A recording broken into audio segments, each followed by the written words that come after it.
We'll get started into our cover crop portion of the program today. I'm first going to talk about our bit of our cover crop on-farm research that we've started, and then we'll move into the cover crop panel.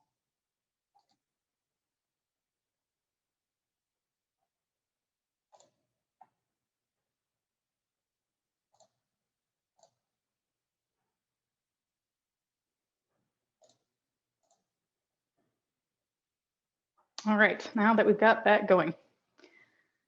Okay, so moving on, as it looks like most of our people are coming back with us now. So this year is our first year we started our green seeding soybean into a living rye cover crop trial. So these trials were put in, the rye was put in at, well, first off, let's start off with the objectives.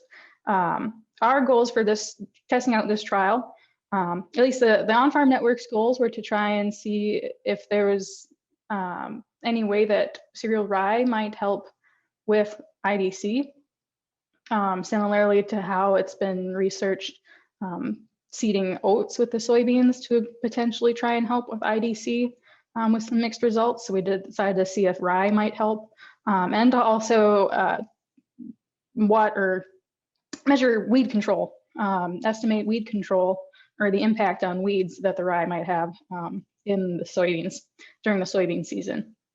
And actually, the producers that we worked with, something that they were interested in was using the rye to protect the soybeans from sand blowing early on in the season. So that was one thing they were thinking, hoping to see as well. So I'll just get into a little bit of background information and how these trials set up. I left this protocol a little bit looser so that way each farmer could be able to, so each farmer would have the freedom to kind of tailor what they needed based on their equipment and their field activities, what they needed for their operation. So we had 2 sites planted with cereal rye following wheat harvest in the fall of 2019. They were able to get in right in early September, right before the rain started, thankfully. So they were the only 2 sites that we had lined up that were able to get in. Both producers worked their field following wheat harvest and prior to seeding rye in Dorothy, Minnesota, which is northeast of Crookston. They used 1 pass of the harrow and then 1 pass of the chisel before they planted rye with the hoe drill. And in Warren, they went with 1 pass of the chisel followed by the super coulter prior to planting rye with a hoe drill. So both of these rye plots were drilled in and not broadcasted. Then in the spring of 2020, it's recommended that if you establish rye in the fall that you don't try to work the field in the spring. So in the Warren site in spring, there was no other field prep, and at the end of May, they were able to plant their soybeans using a 22-inch row crop planter with disc openers. But over in Dorothy, since they were seeding their soybeans with a hoe drill with 10-inch sweeps at a 10-inch spacing, we ran into problems with the rye. So they actually had to take a sulfured over the whole field, the rye and the control plots, to knock back the rye enough to be able to plant the soybeans. And so that's what they did. And we'll see in the pictures to come that it knocked back the rye pretty well, but it didn't kill the rye.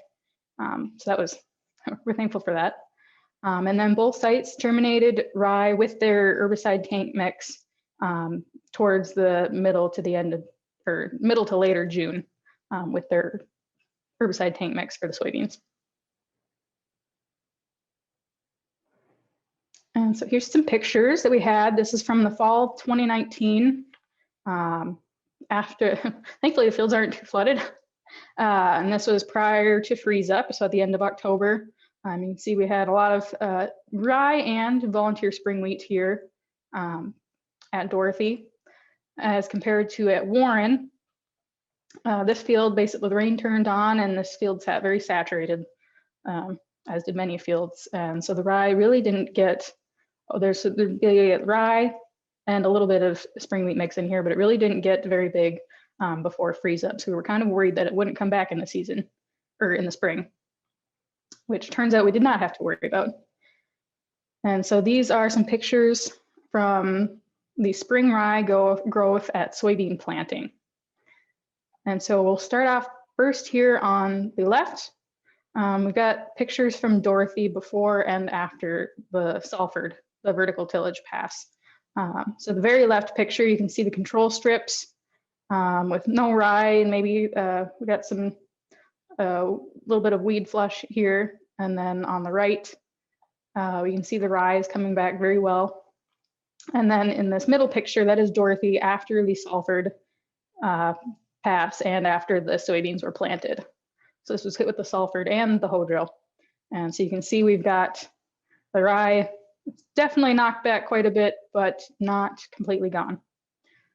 Over here in Warren, they used their row crop planter and went right into the rye and didn't have too many problems. It didn't seem to appear to have problems with planting or seedling establishment.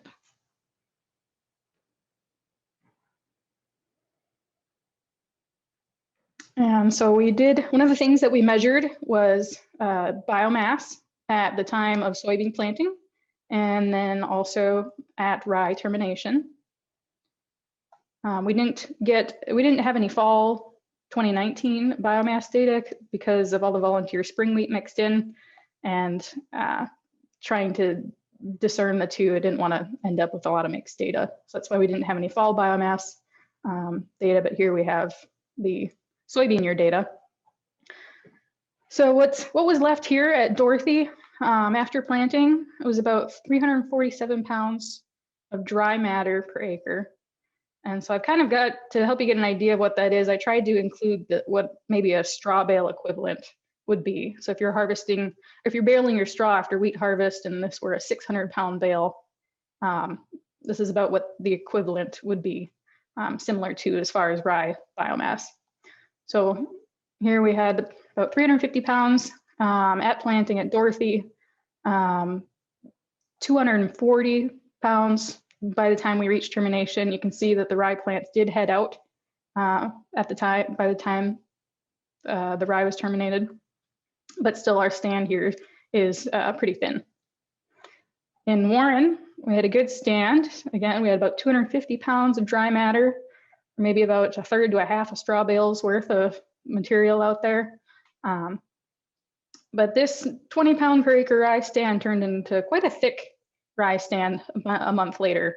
And so we ended up with 2,600 pounds of dry matter per acre, which is over 4 600-pound straw bales worth of dry matter out there. And so we'll see that this amount of biomass, and you can see that the rye had headed out to did compete with the soybeans.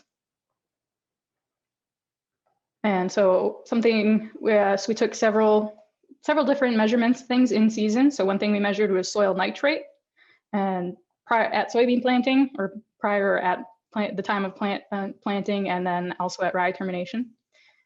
And so we can see in the rye control, or in the rye strips, the cover crop strips, there were maybe some very, very slight differences in soil nitrate at Dorothy, and then no significant differences in soil nitrate at Warren. But then by the time we hit rye termination, and so we had those large differences in the amount of biomass there. So at Dorothy, this thin stand of rye that we had still ended up taking up about 13 pounds of nitrogen as compared to the control strip without rye. And then at Warren, that large amount of biomass of rye that we had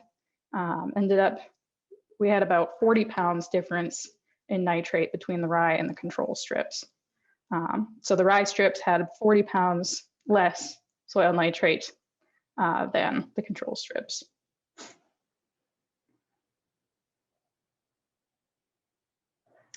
And we had just one quick question. Rye planting date from the previous slide was about the 6th or 8th of September. So it was very early, first week of September. The question was wondering if we had any evidence of Hessian fly with the early planting of fall rye and the late termination of spring. And that I guess we didn't exactly look for it, but hopefully that means that it wasn't a huge problem. Yeah. So I'm not sure. That is a consideration when using rye cover crops, is also trying to keep in mind that green bridge for insects and diseases between your spring wheat and subsequent crops, and affecting neighboring fields. We also measured soil moisture at 0, 2, and 4 weeks after planting. Because we wanted, that is one definitely a major consideration with cover crops, especially with rye, is moisture use of the cover crop and its effect on the cash crop. And so at Dorothy, we didn't, so it was a wet spring and a wet year. So we really didn't have too many differences, except maybe a small difference here at Warren shortly after planting, but we didn't have any significant differences in soil moisture, at least at the times that we were sampling. Kind of one of the more interesting things that we measured was weed control, or weed suppression, differences in weed suppression between the two treatments. And so at Dorothy, you can see we had a bit of a weed flush after planting. And so we had a bit of a barnyard grass, I believe it was, problem here. And so we can see that there were actually significant differences between the rye and the control plots, with the rye suppressing the weed growth. So this is the mean, or the average number of weeds per square yard. So this would be your weed count per square yard. And so we saw this to a large extent in Dorothy, and to a smaller extent in Warren. So this would be, so we had a large, sorry, backtrack myself. So we had a larger weed problem here at Dorothy prior to spraying those herbicides. And one thing, we had a consultant working at this location, and she noted that in the rye plots, there were fewer plants, but those weeds were also smaller and less farther along than the weeds that were in the control strips. So probably also a bit easier to control or suppress with the herbicides by the time they were sprayed also.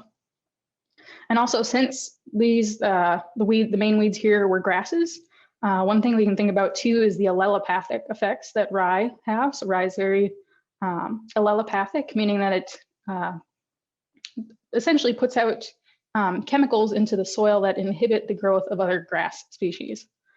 So that may have been one reason for the suppression, or the apparent suppression, of the weeds by the rye at the Dorothy location. And is also a reason why you have to be very careful when planting rye ahead of corn, also. Having that before a grass crop. So again, at Warren, we saw a little bit of weed suppression here, but also there was just a little bit less weed pressure at Warren.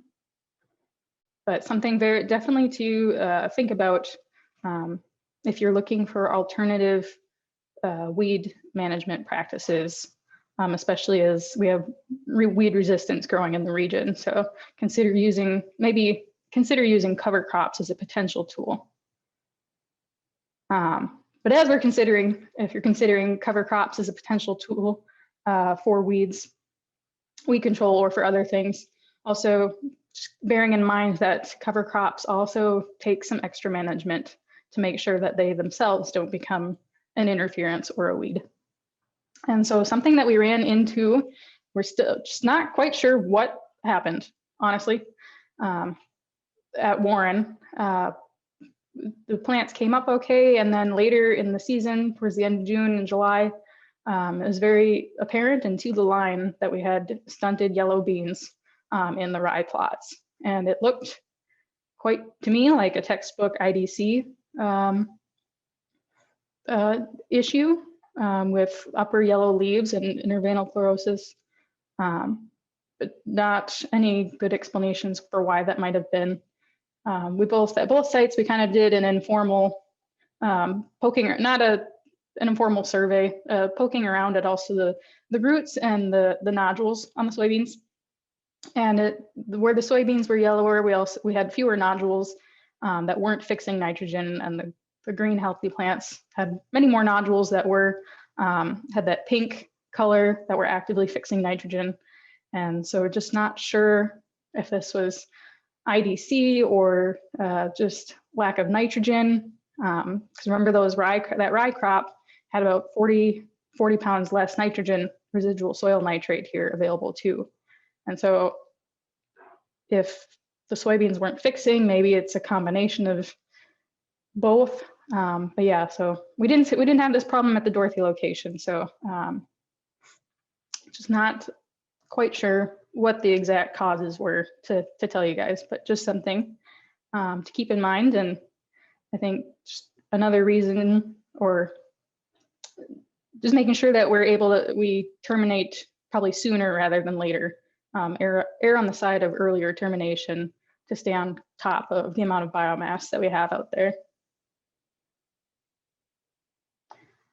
So that stunting and chlorosis did have a significant effect on soybean plant height. So at Dorothy, we had a significant difference in soybean height about a month after planting. The soybeans in the rye strips, the cover crop strips, were about a ½ inch taller than the control soybeans. And that's been noted in other research with the soybeans in cover crops having to reach a little bit higher to get to the light. So they end up being a little bit taller. But the converse was true in Warren, mainly due to that stunting and chlorosis that we saw. There was significant differences in height there.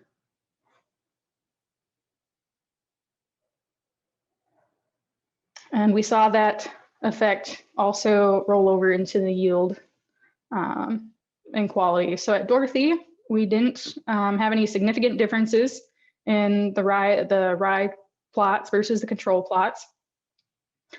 So that rye residue, we saw a little bit of weed control, and we didn't have an effect on yield. So that was good to see. Whereas in Warren, we did see that we just ended up probably with too much biomass, and that did have an effect on the yield. So we had a 7 bushel yield hit there. So just comes back to why we're doing cover crop research and why we're learning more about it, just to get on top of what are our best management practices, and trying to look at as many different situations as we can to see what might happen. And that's something, and we'll be able to ask our cover crop panelists things that have worked and things that haven't worked on their farms too, as we all try to learn a little bit more about how to manage cover crops.